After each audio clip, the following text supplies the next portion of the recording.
Bom dia, boa tarde ou boa noite. Estamos aqui com mais um episódio do podcast Capital e Trabalho. É o quinto episódio do podcast patrocinado pelo escritório Tavares Vasconcelos Advocacia. Meu nome é João Paulo Tavares, eu sou jornalista, sou advogado, presidente da Comissão de Direito do Trabalho aqui da UAB de São Caetano, ouvidor-geral da UAB de São Caetano, e é uma satisfação trazer esse programa para vocês, onde a gente discute os grandes temas do mundo do trabalho. Não, não propriamente do direito do trabalho, é um dos temas, mas do mundo do trabalho em geral, a situação das empresas, dos trabalhadores públicos, dos empresários, dos sindicalistas nesse universo do trabalho, com discussões relevantes. Já falamos de racismo no ambiente de trabalho, já trouxemos o tema do feminismo no ambiente de trabalho. Hoje nós vamos trazer uma discussão bastante interessante, né? Nós vamos trazer um assunto que tem crescido bastante dentro do universo empresarial, que é o compliance dentro das empresas, e o compliance também quando ele vem para a administração pública. Então nós vamos discutir essa temática. Eu trouxe hoje um casal aqui de São Caetano, muito especial. Eu vou ler o currículo dele, mas antes eu gostaria de cumprimentar o Matheus Gianello, vereador aqui de São Caetano, licenciado, atualmente está na frente da Secretaria de Planejamento da cidade. Matheus, boa tarde. Boa tarde, João. Obrigado pelo convite. Uhum. Vai ser bacana o nosso papo aí sobre o compliance, sobre o RH aqui da administração, viu? Muito obrigado. Eu que agradeço. Um prazer, uma satisfação ter você aqui no podcast.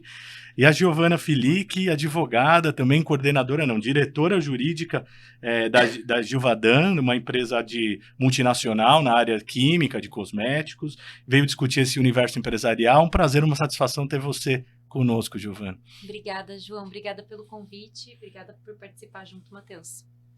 Eu que agradeço, é muito bom ter vocês aqui, um casal de advogados jovens aqui da cidade, engajados com uma trajetória muito interessante. Eu vou, para apresentar para vocês, vou ler brevemente o currículo deles e a gente começa esse bate-papo. O Matheus Gianello tem 30 anos, vereador eleito na sua primeira eleição na cidade. Ele é eleito pelo Partido Liberal, advogado, graduado no Mackenzie, pós-graduado no INSPER, escreveu um artigo Aplicação de Compliance na Administração Pública, e esse artigo foi publicado no livro Estudos Aplicados de Direito Empresarial. Depois o Matheus vai falar um pouquinho mais dessa experiência, foi um trabalho premiado, foi selecionado para fazer parte dessa compilação importante sobre compliance, trazendo para o mundo empresarial também para a administração pública, né?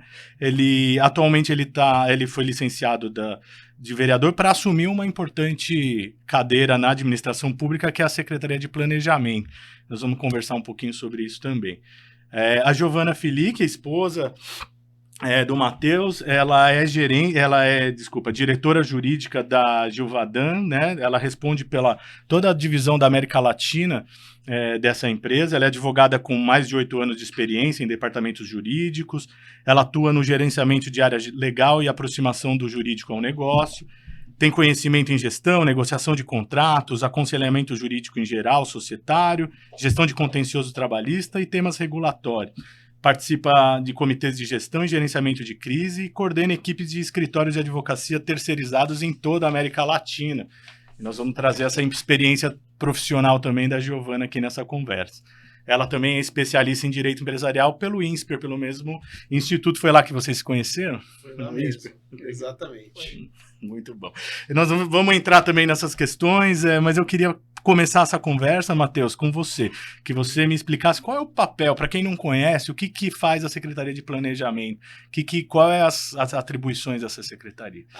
Nossa, a Secretaria de Planejamento, eu acredito que seja o coração da prefeitura.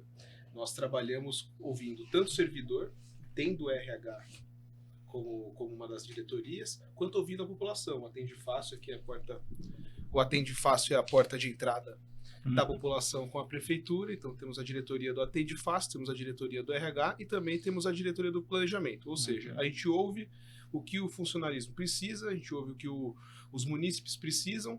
E dentro do planejamento a gente ajuda a Secretaria da Educação, a Secretaria da Saúde e todas as outras secretarias. Ela ajuda a resolver, a tirar do papel o A plano? Secretaria do Planejamento ela não vai construir uma escola, mas ela vai colocar no papel onde, por quê, quem que será atingido, para a gente ter mais clareza para passar para a população o que a prefeitura está fazendo, né? Entendi. Então, sobre o guarda-chuva, tem 3 grandes áreas, que seria o Atende Fácil, o RH da prefeitura e a Secretaria em si do Planejamento, né? Tá. E o RH, quantos funcionários que estão sob o seu comando ali? Olha, ali no RH a gente tem por volta de 40, né, funcionários, né? RH é protocolo, né, o que a gente cuida.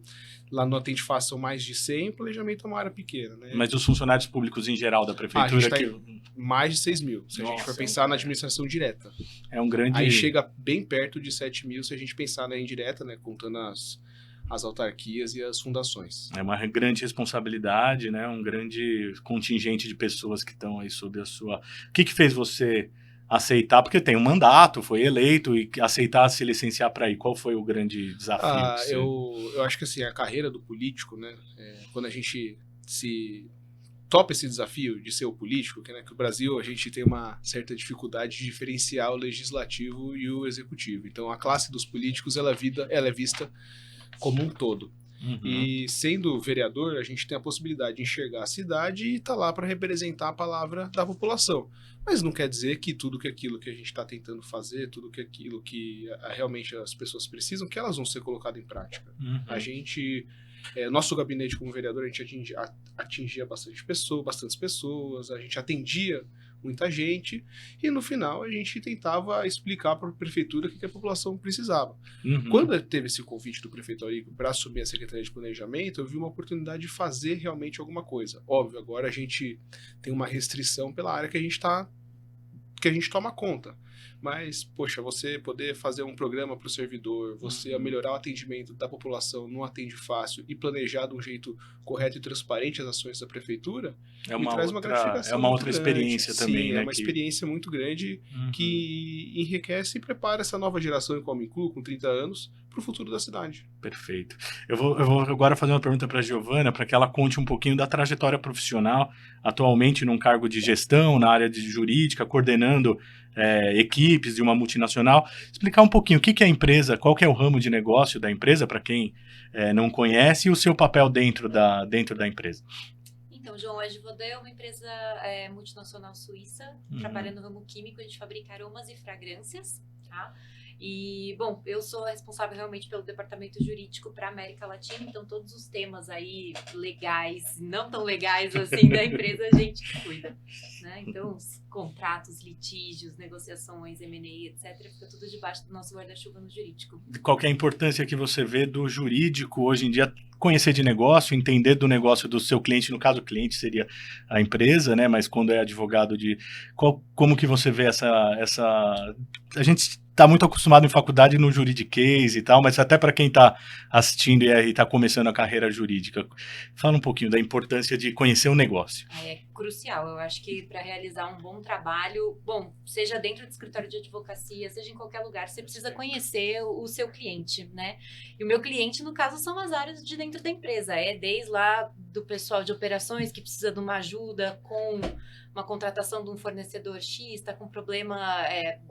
não sei, vamos lá, em organizar uma linha de produção com relação aos turnos, etc. Então, a gente trabalha junto com o RH, tá junto do time comercial, conhecer o produto que a gente vende, conhecer o produto que a gente compra, quem fabrica, por que fabrica, onde fabrica, então, quem compra, por que o nosso produto é melhor do que o do concorrente e como que a gente pode ser sempre melhor do que os demais. Então, para a gente entregar o melhor serviço, a gente precisa conhecer todas as áreas da empresa, né? Porque o jurídico assim como o planejamento, é um meio, né? Mas é estratégico também, né? Sem conhecer quais são as estratégias do cliente, da empresa, o jurídico acaba sendo só um vetador, e não é isso o papel, Exatamente. O jurídico era muito conhecido como departamento do não, né? E que matador de negócio, matador de projeto, onde os sonhos acabavam. E a gente tenta muito, acho que no dia a dia, mudar isso, né? A gente, sendo mais parceiro, o advogado em si ele não é muito bem visto, né? Dentro da empresa, ou mesmo por empresários em geral, né? Falar com o advogado nunca é uma coisa super bacana. E a gente tenta aí no dia a dia, tentar mudar essa imagem, perspectiva, né? essa imagem, realmente tirando aí a gravata, né, e falando muito mais... O português. O português, claro, saindo do juridiquês, então eu brinco que eu faço bastante a tradução das coisas. Então a gente obviamente contrata muitos escritórios de advocacia, então trabalha com pessoas, trabalha com decisões judiciais ou peças, etc., em que o juridiquês é parte disso, e aí a gente tem que traduzir isso para as pessoas, né, para o nosso público em geral ali dentro da companhia. Então, eu vou falar com alguém de finanças sobre um processo tributário, não adianta eu falar sobre todos os pormenores e todas as questões, então a gente tem que tentar mastigar isso e trazer de uma forma inteligível para as outras pessoas, né? Perfeito. Sabe que essa colocação alinha totalmente com o nosso propósito aqui do meu escritório. Eu coloco, sempre até tá nas nossas razões, é não falar juridiquês. Nós conversamos em português com o meu cliente, converso em português com todo mundo quando for possível. É lógico, às vezes tem uma formalidade, uma audiência que exige que coloque uma gravata, mas gravata aqui usando como um símbolo, né? Não é isso que é o ponto. Mas é procurar traduzir, né? Eu estava vendo aqui no seu trabalho de conclusão de curso lá no INSPER, você fez um trabalho sobre o descumprimento da cláusula de anticorrupção, né? Se isso pode... Você apresentou um trabalho nesse sentido. Isso. Essa cláusula é cada vez mais frequente em todos os contratos hoje em dia, tem essa cláusula anticorrupção. Importantíssima, né? O que foi o insight que saiu desse trabalho? Como é que está essa situação dentro das empresas dessa cláusula anticorrupção e se ela realmente pode ser executada? Qual é a sua experiência disso que você traz? Exatamente, João. Bom, no final do curso do INSPER, a gente tinha que escolher alguma área para falar sobre isso, e eu achava que essa área de compliance era uma questão que estava bastante em voga, continua, né, muito, muito em voga, eu achava uma questão bastante interessante. E aí a gente foi analisar realmente alguns modelos de cláusula de anticorrupção, o que as pessoas costumam colocar dentro do contrato, e é como você falou, hoje em dia está desde o menor contrato, que você contrata o pintor para pintar a sua parede, até os grandes contratos de milhões de compras das mais variadas coisas, e a cláusula está sempre ali. Eu acho que um pouco que eu pude tirar desse trabalho foi analisar como a gente não deve usar sempre a mesma cláusula para todas as coisas. Então, como você precisa ter um olhar para aquilo que você está contratando, quais são os riscos atrelados àquele negócio. Eventualmente, você tem, obviamente, contratos com diferentes tipos de exposição, maiores riscos para a companhia. Então, você, na medida do possível, óbvio, a gente não vai conseguir fazer isso para tudo que a gente contrata, mas entender quais são os riscos e ver se dentro daquela cláusula eles estão descritos, se eventualmente ela precisa ter alguma questão um pouco mais sensível ou uma questão um pouco mais profunda sobre um tema fazer sob medida, né? Não fazer genérico. Fazer sob medida, né? Exatamente, quando você entender. Justamente para que isso facilite depois, na hora do cumprimento. Porque a gente faz o contrato... Na hora que todo mundo está negociando, tá tudo bem. Ninguém vai ficar discutindo ali pormenores de cláusula anticorrupção na hora de firmar o contrato quando tá tudo certo. O problema é depois, quando a gente vai precisar executar esse contrato, né? E aí uma cláusula bem escrita é a hora que faz toda a diferença. Né? Perfeito. E esse tema aqui do combate à corrupção dentro do ambiente empresarial comunica bastante também com o trabalho do Matheus, né? Que procura trazer para a administração pública esse conceito de transparência, de compliance. Eu queria que você também falasse do seu artigo que foi publicado, que você trouxe a experiência do compliance que nasce dentro do universo empresarial para a administração pública, né? Como que você faz esse link? Não, a origem desse trabalho foi naquele caso ainda no governo Lula, governo Dilma, que teve com os irmãos Batistas, né? Que foi um caso que a gente tinha claramente de corrupção do governo e corrupção dentro da empresa. Sempre tem o corruptório. Exatamente. Né? A gente no Brasil, a gente tem uma falsa impressão que o meio político, ele é o que corrompe. Quando, na verdade, quem corrompe é o ser humano. Ponto. E pensando nisso, estudando, por que a gente tem essa impressão que sempre é o político que é a massa podre e contamina as outras? Foi por causa disso, porque assim, a gente vê na iniciativa privada, igual a Giovana acabou de falar, uma iniciativa um pouco maior e mais forte para combater casos de corrupção. Então, mesmo acontecendo tanto na esfera pública quanto em empresas, a gente enxergando que nas empresas a gente tem um combate um pouco mais efetivo. Tem mais mecanismos. E mais mecanismos que a gente pode colocar dentro do processo. Óbvio que aí a gente tem que pensar que no órgão público tudo é mais burocrático pela essência dele. Sim, e tem que ser. Tem que ser. São alguns mecanismos que já princípios vem, de direito administrativo, que você precisa cumprir etapas. Exatamente.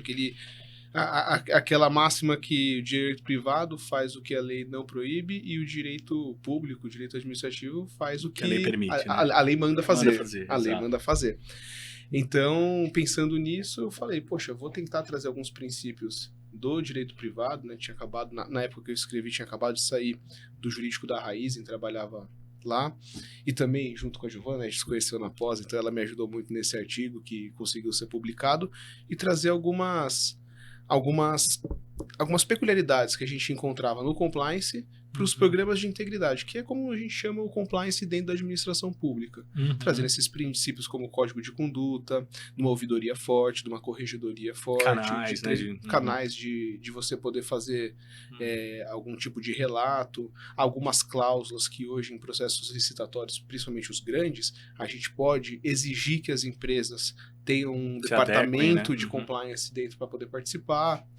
E assim, essas ideias que a gente escreveu e agora está tentando implantar como secretário de planejamento. Legal, Matheus. Você mencionou a questão até do cenário político quando escreveu o artigo. Queria que você definisse qual é o seu... Se você pudesse, numa régua política, como que você se define em termos de ideologia, em termos de posicionamento econômico, para o eleitor, seu eleitor, futuro eleitor, para o nosso ouvinte entender com quem que está falando? Eu, numa régua em que a gente tem, de um lado, a extrema esquerda e a extrema direita, eu me considero de centro-direita. Esse é o aspecto político que eu me considero hoje, tanto como na parte ideológica, quanto tento traduzir para o meu trabalho. Tá. O partido que você está afiliado é o PL, que atualmente é o partido do ex-presidente Jair Bolsonaro, que muita gente identifica de alguma forma com um radicalismo no espectro. Você diria que você está um pouquinho menos à direita do que o ex-presidente? Óbvio, né? A gente tem alguns termos de fidelidade partidária, mas assim, o PL, em essência, quando eu entrei, e ainda é um partido de centro-direita. Eu não entrei no PL por uma simples oportunidade de eleição. Eu entrei porque realmente lá em 2019, quando eu entrei, se eu não me engano, era o partido que compartilhava de ideias parecidas com a minha. Óbvio que depois, por motivos que fogem ao meu controle, o presidente Bolsonaro entrou e, assim, hoje... muitas das coisas que ele fala, que ele faz, eu não compactuo com as ideias, mas a gente tem a maior bancada no Congresso Nacional, a gente tem a maior bancada na Assembleia e consegue ajudar bastante as pessoas. Eu entendo, eu pergunto até por conta eu pesquisei também um pouco da sua atuação como vereador, você participou ativamente da comissão de combate à Covid, né, numa época que a pandemia estava muito forte, teve leis assim, incentivando a campanha de vacinação, então eu imagino que naquela época pode ter dado algum tipo de conflito de ruído com relação ao que vinha do governo federal, mas a gente tem que entender que a política também tem camadas, né? Existe a política regional, a política, os arranjos que nem sempre são os mesmos do que está acontecendo em outros cenários. É exatamente isso. Assim, estando no mesmo partido, a gente não precisa concordar 100% com as pessoas. Então, aqui, sendo presidente da comissão da Covid lá da Câmara, a gente adotou medidas pró-isolamento e pró-vacina. É óbvio, sempre mantendo canais de comunicação com a população, porque a gente não podia deixar de trabalhar, mas tudo que a gente achou pertinente para preservar a vida da pessoa, eu tomei essa decisão. Perfeito. E aí, trazendo um pouquinho, a gente não tem como, tá aqui na frente de um vereador, tem que falar um pouquinho de política, depois a gente vai voltar para o direito. Sim, com certeza. Mas falar um pouquinho de política agora mais local e regional. A gente está diante aí de uma eleição batendo na porta. Ano que vem tem eleição de novo. Como que você está enxergando o quadro político de São Caetano? A gente tem um grupo do prefeito Auríquio, né, do qual você faz parte, né, que deve vir forte também para a campanha, mas o prefeito não pode ser candidato, né? Pode ser candidato. Aí na cidade, o que você enxerga das forças que vão disputar essa eleição? Como que você analisa o quadro político aqui? João, é o que você falou. O prefeito Auríquio, ele tem um grupo muito forte aqui na cidade, né? Acho que desde 2004, quando ele foi eleito a primeira vez, 2008 e tanto em 2016, 2020, quando ele também conseguiu a segunda reeleição dele, e consolidada agora com a votação do Thiago, nosso deputado, né? 32 mil votos na cidade, que bateu todos os recordes. Um belo indicativo do como a população está Como a vendo população também. tá. E assim, o governo faz pesquisa, a gente entende a cidade, a aprovação do governo, ela tá muito alta. Óbvio que a gente tem dentro desse grupo, que hoje tem como maior líder o prefeito Auríquio, a gente tem outras pessoas que se destacam, né? Você tem o próprio Tite, o próprio Serafim, o próprio professor Pio, você tem a Regina, que já teve votos na cidade, que são, assim, expoentes que podem disputar uma eleição. Eu acho que, assim, a gente vai esperar ano que vem para ouvir Pra do fechar prefeito, o quadro, né? exatamente qual que será a diretriz, e pode ter certeza que, caminhando do jeito que está, a gente caminha para ser candidato à reeleição ano que vem, né? Como, por pra enquanto, vereador. exatamente, por enquanto eu sou pré-candidato, mas assim, tudo que caminha é isso. E estamos esperando para ver quem será a pessoa que o grupo vai indicar para prefeito para a gente poder apoiar. Você acredita que o grupo chega nessa eleição com um candidato unido? Olha, já tive pensamentos que não chegaria. Hoje, vendo a aprovação desse governo e tudo que ainda tem para entregar, acho difícil alguém querer disputar. E quem que você vê do outro, assim, sem entrar em mérito de juízo de valor, de trabalho, mas quem que você vê com força política como adversário que vai enfrentar? Esquerda em São Caetano é um pouco desarticulada, existe um movimento, o pessoal tem vaga na Câmara, pode ser que venha, o ex-vereador Fábio Palácio sempre tem aparecido nas disputas, é por aí? Vê mais algum quadro surgindo que vai enfrentar o grupo do prefeito? Eu acho que esses dois quadros que você falou, eles têm a intenção de um dia ter o poder da prefeitura nas mãos, né, e fazer algum trabalho para a cidade. Acho que eles vão e têm que se articular para conseguir esse pleito, mas eu não vejo com muita força nenhuma das candidaturas. A esquerda mesmo, né, você acabou de falar que é um pouco desorganizada, né. Eu acho que, assim, pela quantidade de votos que, por exemplo, o pessoal, o PT, a Rede tem na cidade, eles poderiam ter mais representatividade, mas a gente sabe que uma cidade pequena como São Caetano, você tem acesso muito aos vereadores, você tem um perfil diferente. Proximidade. Exatamente. Né? Você sai um pouco do perfil ideológico do voto e começa para o perfil de proximidade do candidato.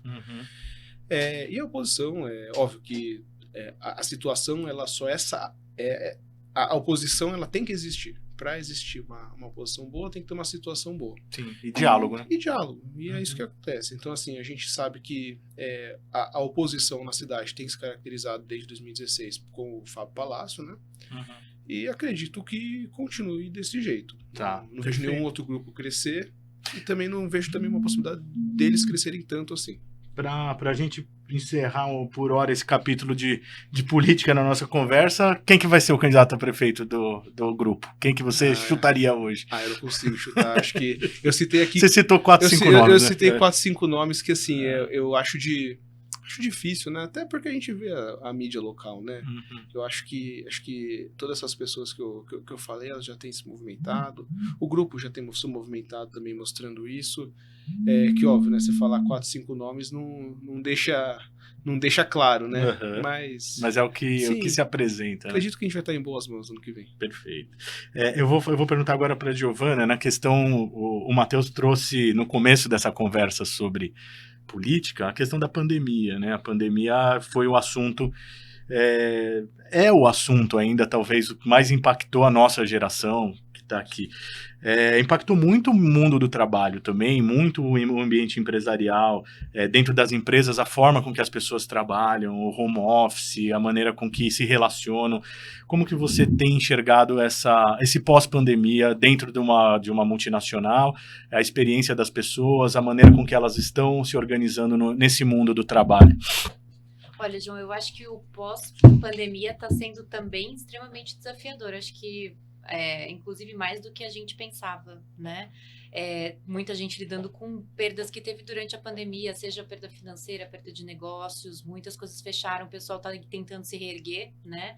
Acho que muita coisa mudou nesse mundo pós-pandêmico, outras nem tanto. Acho que a questão do home office, eu vejo uma tendência que ela veio para ficar, mas a gente já está vendo também uma volta muito rápida aos escritórios também, né? Que eu acho que era uma coisa que imediatamente após a pandemia, todo mundo anunciou, não, muitas empresas, né, vamos continuar em casa, o home office veio para ficar, o anywhere office, Sim. que o pessoal falava. E agora a gente está vendo todo mundo voltando, todas as grandes empresas, tecnologia inclusive, né, que é um mundo às vezes muito mais adepto a essas novas formas de trabalho, pedindo para os seus funcionários voltarem para o home office. Acho que na Givaudan não foi diferente, a gente já está voltando para o escritório.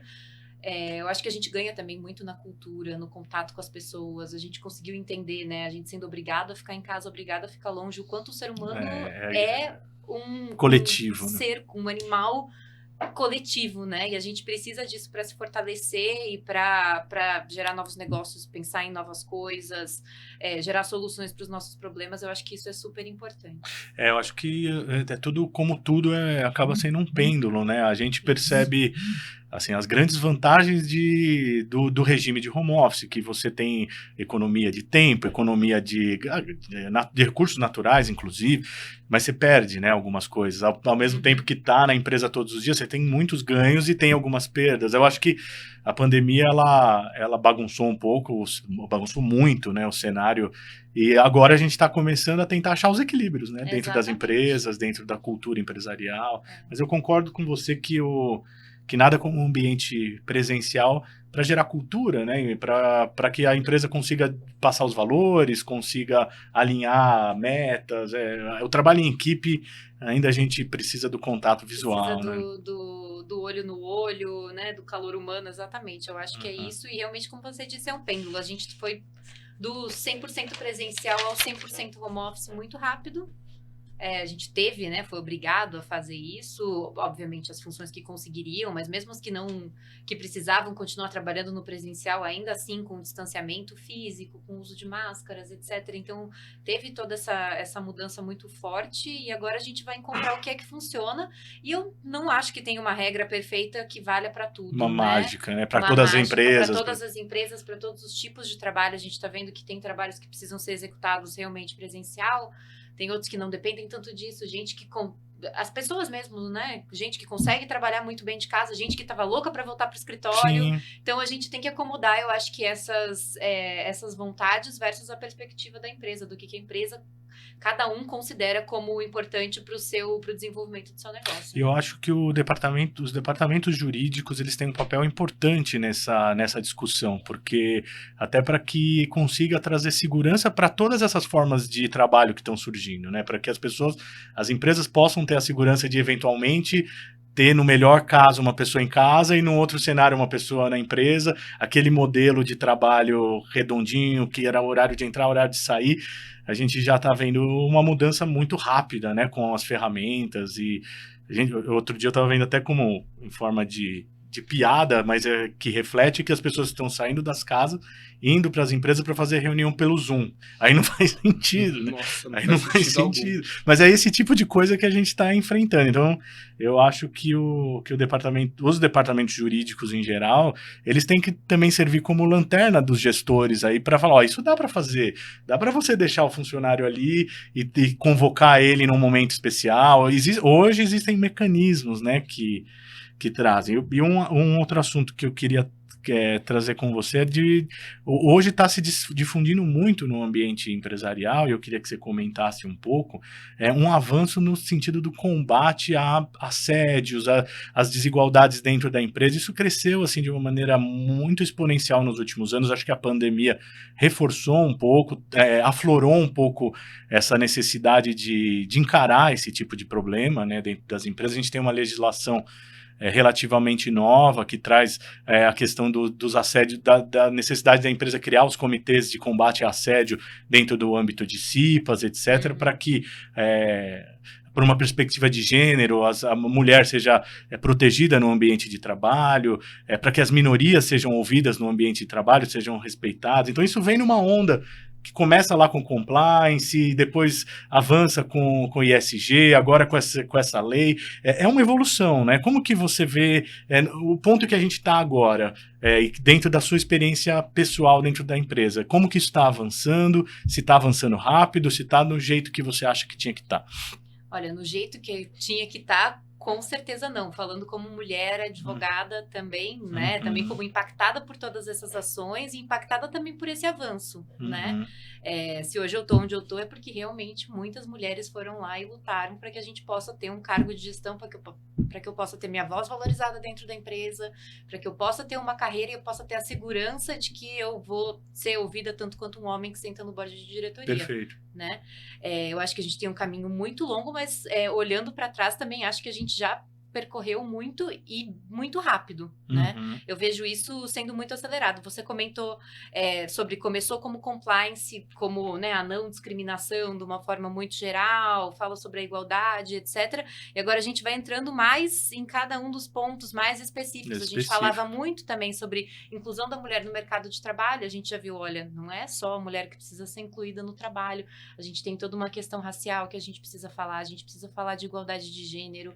A gente precisa falar de igualdade no pagamento das pessoas, que é um tema que também a gente vem discutindo bastante. Nas promoções. Nas promoções, nas oportunidades, no acesso, nas ferramentas que cada um desses grupos precisa para poder chegar lá, né? Que nem todo mundo parte do mesmo lugar, nem todo mundo quer chegar no mesmo lugar, mas a gente precisa dar condições para que as pessoas consigam chegar onde elas querem chegar, né? E as empresas hoje, ela não é mais uma opção, né? As empresas, as médias para cima, elas precisam. O que antigamente era talvez uma para marketing ou para aparecer, hoje em dia não tem mais essa opção, é lei, ela precisa. Exatamente, é lei, e aí, né, se não quer fazer pelo bem, vai ter que fazer pelo mal, exatamente. Eu tava estudando a Convenção 190 da OIT, se eu não me engano, que é a 190, que ela trata do combate ao assédio no ambiente de trabalho. Ela tem um ponto bastante interessante, que ela amplia a noção de ambiente de trabalho para o pós-trabalho. Então, porque muitas vezes isso é da OIT, né, não é nem brasileira, uma coisa que é geral. Muitas vezes o assédio sexual ele vai acontecer com uma extensão do trabalho. É o gestor que vai dar uma carona, que depois de uma festa. Então a OIT está falando, empresário, atenção a esse momento que a mulher saiu da empresa até chegar em segurança para casa. Hoje a gente tem mecanismos, tem o celular, rastreamentos, então a empresa pode, de alguma forma, ajudar a coibir esse tipo. Então é um avanço, assim, muito grande, né, na sociedade. Exatamente. A gente teve recentemente essa questão da lei do Emprega Mais Mulheres Emprega Mais que Mulheres. trouxe várias, como você comentou, né, obrigatoriedade da CIPA de estar participando disso. Se eu vejo que é uma questão ali dentro das empresas que ainda existe muito, como você vai fazer? Nossa, mas tem um pouco de dúvida ainda sobre como organizar para cumprir, né, os requisitos da lei. Cada uma vai se organizar, encontrar a melhor forma, mas eu acho isso muito bacana. Eu acho que é essencial aí o papel do gestor público, justamente, e o papel do legislador em olhar, olha, a gente precisa colocar e a gente precisa impulsionar isso para que as empresas invistam efetivamente. Possam cumprir, né? Possam cumprir, exatamente, para que a gente tenha esse tópico sempre avançando. Só para quem está assistindo a gente entender o que o Emprega Mais Mulher traz de regras assim principais, o que a gente pode... A gente tem a participação da CIPA dentro, né, do combate ao assédio dentro da CIPA. Do combate ao assédio, a gente tem a obrigatoriedade dos treinamentos anuais, exatamente, sobre isso. Isso é até um tópico que a gente tem estudado, como a gente vai implementar. Se o que a gente já tem é suficiente, porque a gente já faz isso há muito tempo, mas agora precisa ter um olhar mais específico sobre essas coisas que a lei trouxe, né, ver se a gente está em compliance com essas questões. A gente tem a questão do canal de denúncias, da investigação, né? E uma série de benefícios mais ou menos parecido com o que tinha na época da pandemia, para flexibilizar um pouco o trabalho da mulher em situações específicas. Exatamente. Com a questão da pandemia, a gente teve aí uma coisa bacana que foi esse entendimento de que é possível conciliar a vida fora do trabalho e a vida do trabalho. Os dois são tão importantes. Às vezes é desejável até para a produtividade. Exatamente. Né? E aí eu acho que a lei veio justamente para trazer isso, né? Mostrar que também a gente precisa ter garantido esse nosso direito de acompanhar o filho numa consulta, enquanto a própria questão da licença maternidade estendida, etc. Então, eu acho que isso é um ponto muito bacana. E, Matheus, como que você vê todo esse movimento dentro das empresas, ele chega na administração pública, essa necessidade como emprega mais mulheres? É uma lei para a iniciativa privada. Sim. A princípio, mas ela transborda, ela chega Assim, a lei em si, ela não vai ter um efeito super grande, mas esses princípios que a nossa sociedade está tentando cobrando, tá tentando alcançar com esse tipo de lei, vem também. Óbvio que a gente a maioria dos funcionários da administração são concursados, né? Uhum. Aí dentro do concurso, óbvio que a gente não tem uma segregação entre homens e mulheres, a gente tem uma parte de cotas, né? Mas não tem essa segregação. Na parte de comissionado, a gente tenta fazer esse equilíbrio. Óbvio que aqui a gente ainda não conseguiu, mas hoje, enquanto vocês conversavam, eu estava pensando aqui no alto escalão, no secretariado. Hoje a gente tem quase 50% de mulheres no alto escalão. E se for pensar em diretoria, que tudo bem, aí eu não vou poder falar com tanta certeza no organograma inteiro de todas as secretarias. Mas a gente tem aqui uma grande... São várias mulheres aqui que estão no primeiro escalão da prefeitura. Embora é o que você colocou, tem um pouco mais de dificuldade, através de concurso, Exato. mas no dia a dia tem como avançar nessas políticas de combate, de garantir um ambiente mais sadio quanto, Sim, né, prevenção de assédios, sim. e isso eu acho que não tem como, né, a sociedade é uma só, independentemente de poder público e privado, as pessoas estão vivendo esse mesmo movimento. A gente está tentando fazer uma segregação, óbvio, que cada cidade tem o seu modelo de ouvidoria, por exemplo. Aqui em São Caetano, a gente está tentando fazer um modelo de ouvidoria segregada. O que é esse ouvidoria segregada? A gente vai ter a ouvidoria da educação, a ouvidoria da saúde, a ouvidoria da assistência social. Por quê? Porque aí a gente consegue, além de tirar essa demanda do povo, entrar com a demanda também do funcionalismo. Então, e com certeza dar uma resposta um pouco mais rápida para os problemas que lá vão ser elencados. Perfeito. E eu fiquei também curioso, conforme a gente estava conversando, sobre essa grande mudança na organização da sociedade, né, do trabalho, das pessoas mesclarem o trabalho híbrido com o trabalho em casa, com o trabalho na empresa, com uma jornada às vezes mais flexível, às vezes uma semana mais curta. Você agora está numa função da prefeitura que é muito estratégica, de planejamento, como o próprio nome diz. Tem impacto também na realidade da cidade, todas essas transformações, né? Porque São Caetano, a gente que vive aqui, alguns anos atrás era uma cidade com poucas opções de comércio e de opções, que isso mudou muito nos últimos 30 anos para cá e tem se acentuado. E hoje muita gente que estava trabalhando longe, trabalha mais, fica mais em São Caetano, consome mais. Como que a cidade está preparada em termos de infraestrutura, em termos de trânsito, em termos de para receber e para lidar com essa mudança social, que as pessoas ficarem mais aqui? Isso é positivo? Não, isso São Caetano ela está se preparando para isso, né? Acho que é uma realidade que será natural de todas as cidades aqui do ABC, né? Se você for analisar até mesmo a cidade de São Paulo, dentro da cidade tem várias mini cidades. Pessoal que mora na Zona Leste, ali no Tatuapé, na Alha Franco, faz tudo lá. Pessoal que realmente mora ali na região de Santo Amaro, consegue fazer tudo na Zona Sul. Pessoal da Zona Oeste, ali Pinheiros, todo mundo, ninguém sai de lá. E vai acontecer a mesma coisa aqui. São Caetano vai ser um lugar onde a pessoa vai estudar, vai morar e provavelmente vai trabalhar, mesmo que seja de home office. Esse adensamento da população, né? Aqui em São Caetano a gente não tem como crescer para os lados, né? Só tem como crescer para cima, vai fazer com que as pessoas realmente procurem serviços perto das suas moradias. E isso é muito importante aqui para a cidade. A gente está se preparando. A cidade mesmo aqui, a gente tem uma lei de incentivo a startups, porque o perfil da cidade está mudando. A gente é do ABC, a gente sabe que aqui o forte era a parte da grande indústria, né? automotiva e metalúrgica em geral. São Caetano, Santo André e São Bernardo era isso. Hoje a gente está passando por uma mudança. As empresas que estão vindo para cá são empresas de serviço. E essas empresas de serviço muitas vezes são startup. A gente tem aqui a lei de incentivo que as grandes empresas aqui da cidade, elas fizeram um conselho junto com a Secretaria de Desenvolvimento Econômico e você consegue pegar 10% do ISS em vez de repassar para a prefeitura.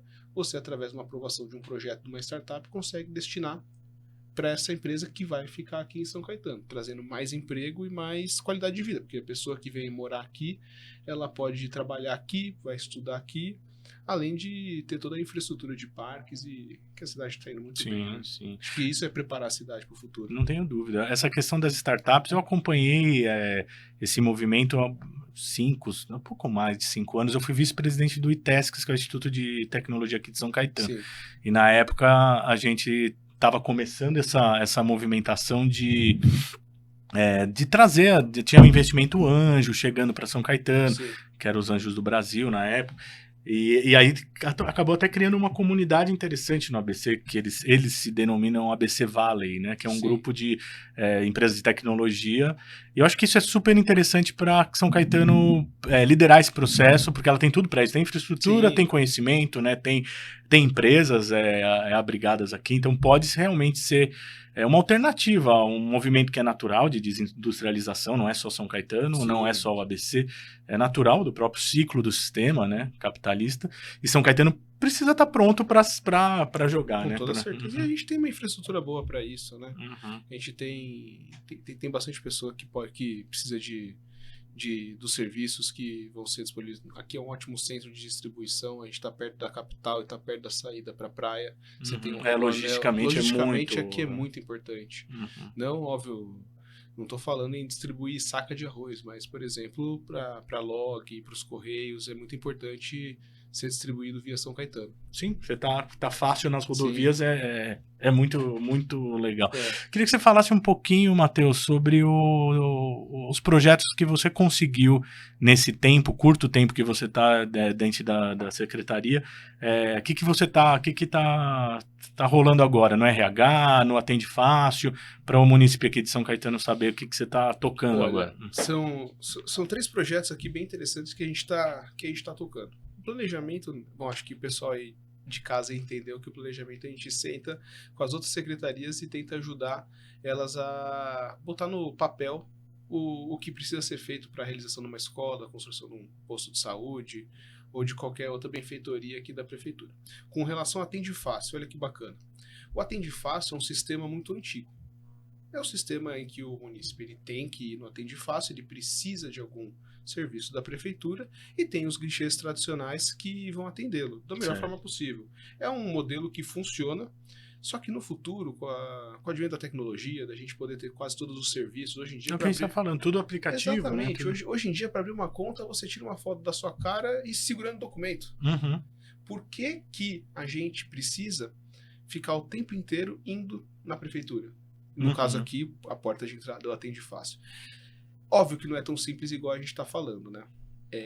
Acredito que daqui 20, 30 anos, estabelecimentos como o Atende Fácil, eles não vão existir. Fisicamente. Uhum. Eles vão ser tudo num portal da internet.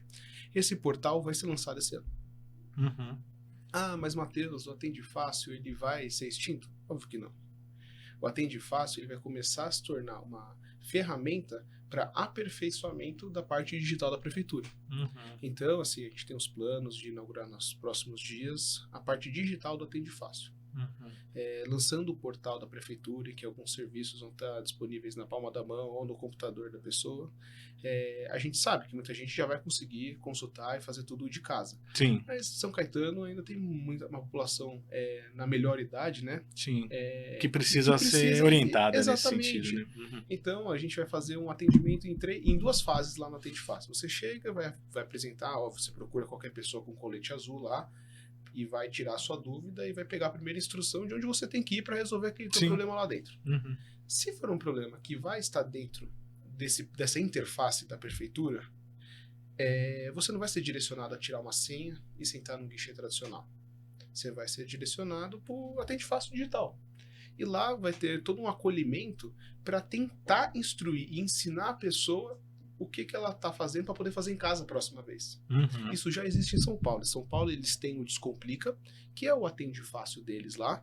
E uma cena bacana que a gente presenciou lá foi assim, a avó levando o neto, para o neto aprender e poder fazer para ela em casa. Uhum.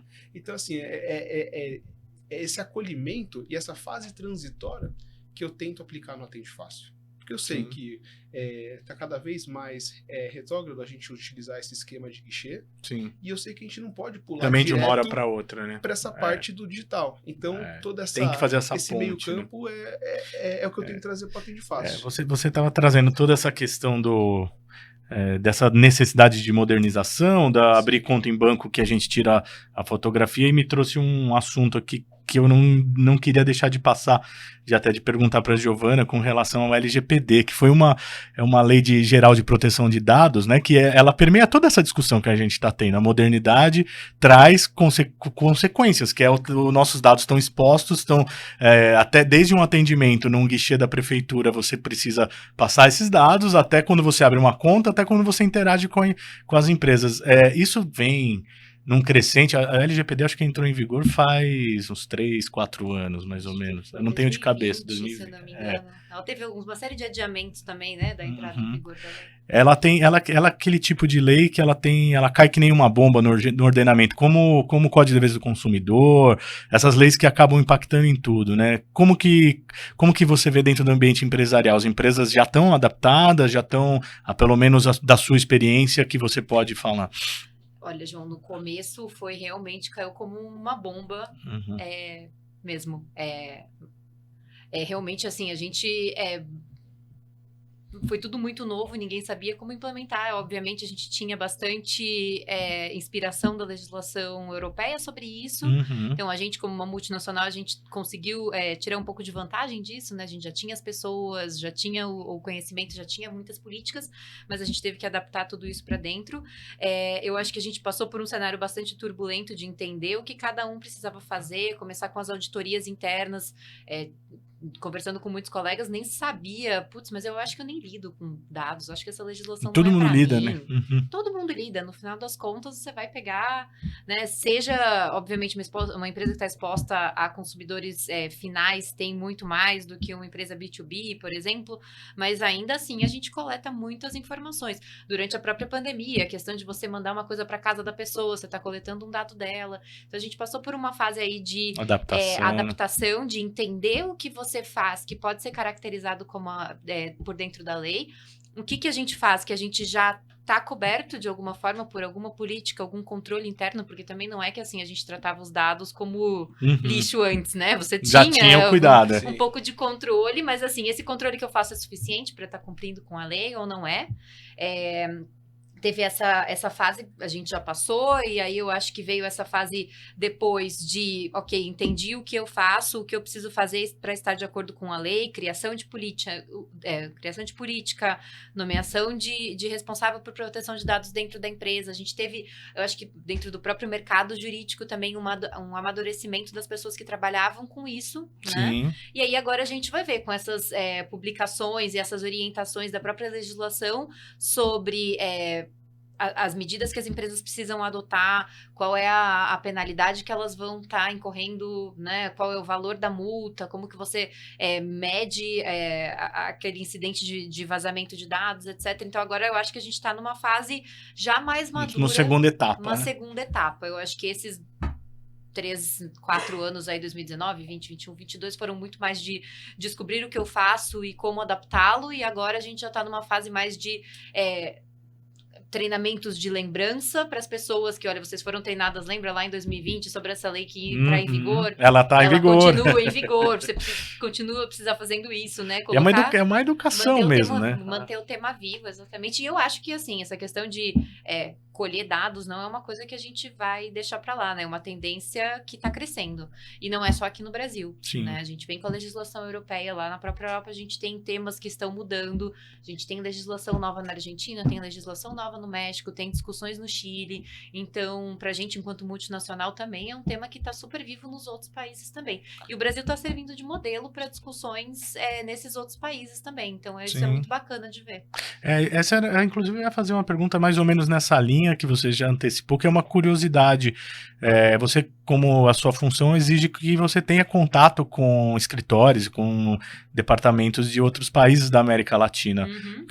Em tudo que a gente colocou aqui, né, dessa mudança geral no mundo empresarial, de trazer os princípios de ESG, de trazer os princípios de compliance, LGPD, proteção a assédio, como é que isso no âmbito de América Latina, o Brasil tá alinhado, tá na frente, tá igual, os outros países estão nessa mesma linha? Como é que você vê essa diferença?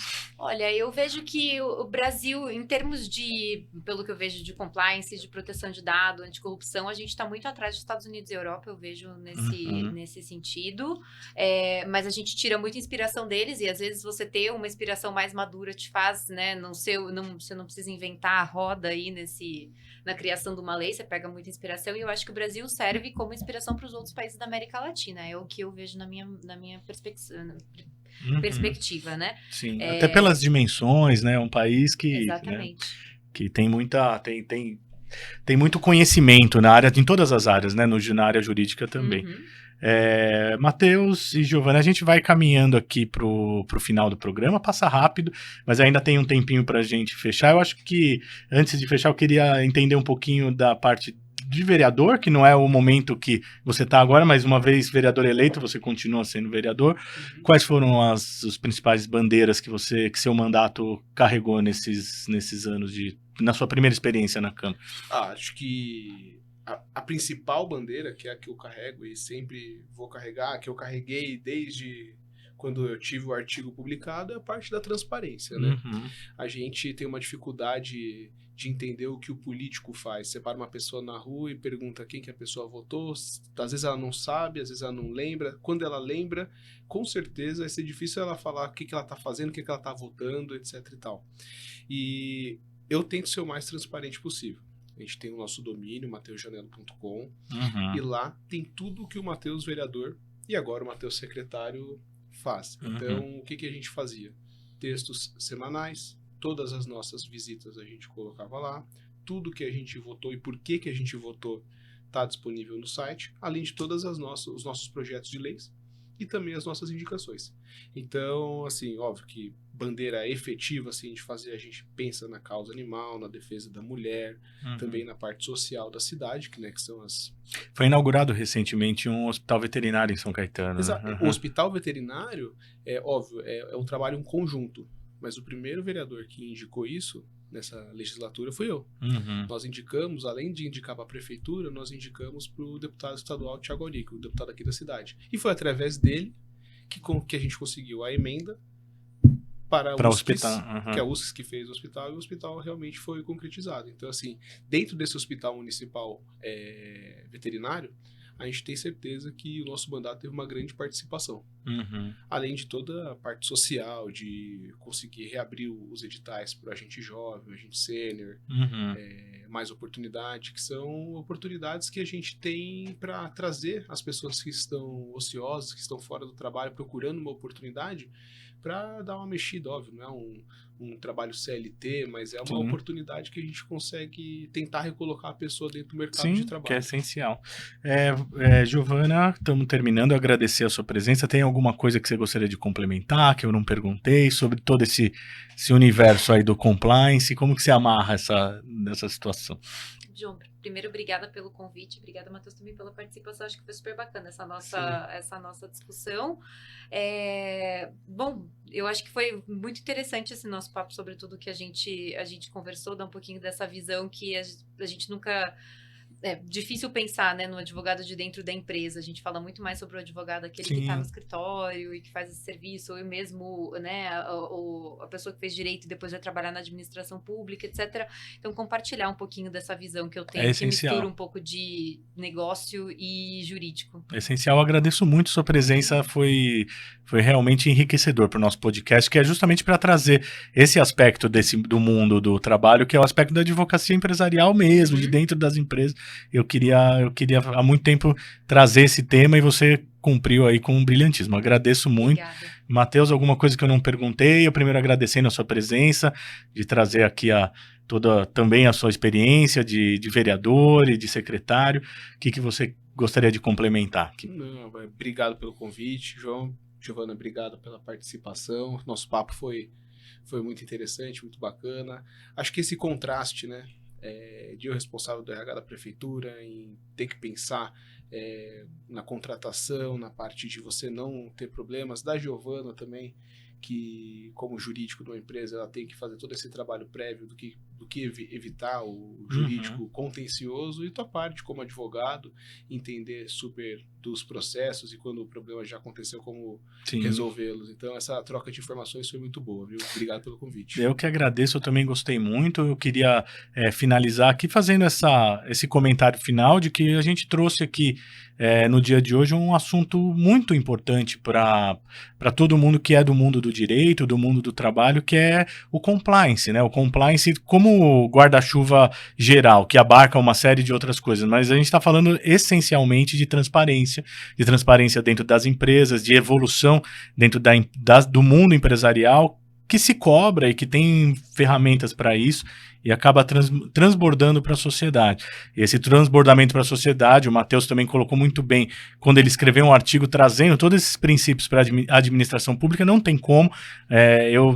Eu entendo que dentro do universo empresarial, todo esse movimento, ele acaba refletindo em toda a sociedade, às vezes a evolução vem por aí também, e é um recorte do mundo do trabalho, do ponto de vista empresarial e também do ponto de vista da administração pública. Eu só tenho a agradecer vocês pela participação, vocês abrilhantam o meu podcast, emprestam a audiência de vocês para mim também. Convido vocês numa próxima oportunidade que a gente possa vir a conversar de novo sobre esses temas que eu também, como um eterno estudante de direito, que direito a gente não para, sou apaixonado também por essa questão de transparência, compliance e esse mundo dos negócios empresariais. Já advoguei muito para a empresa, continuo advogando e é uma faceta do meu negócio que eu também gosto muito. Agradeço, obrigado a vocês, viu? Obrigado. Obrigada a você, João. Tchau, tchau.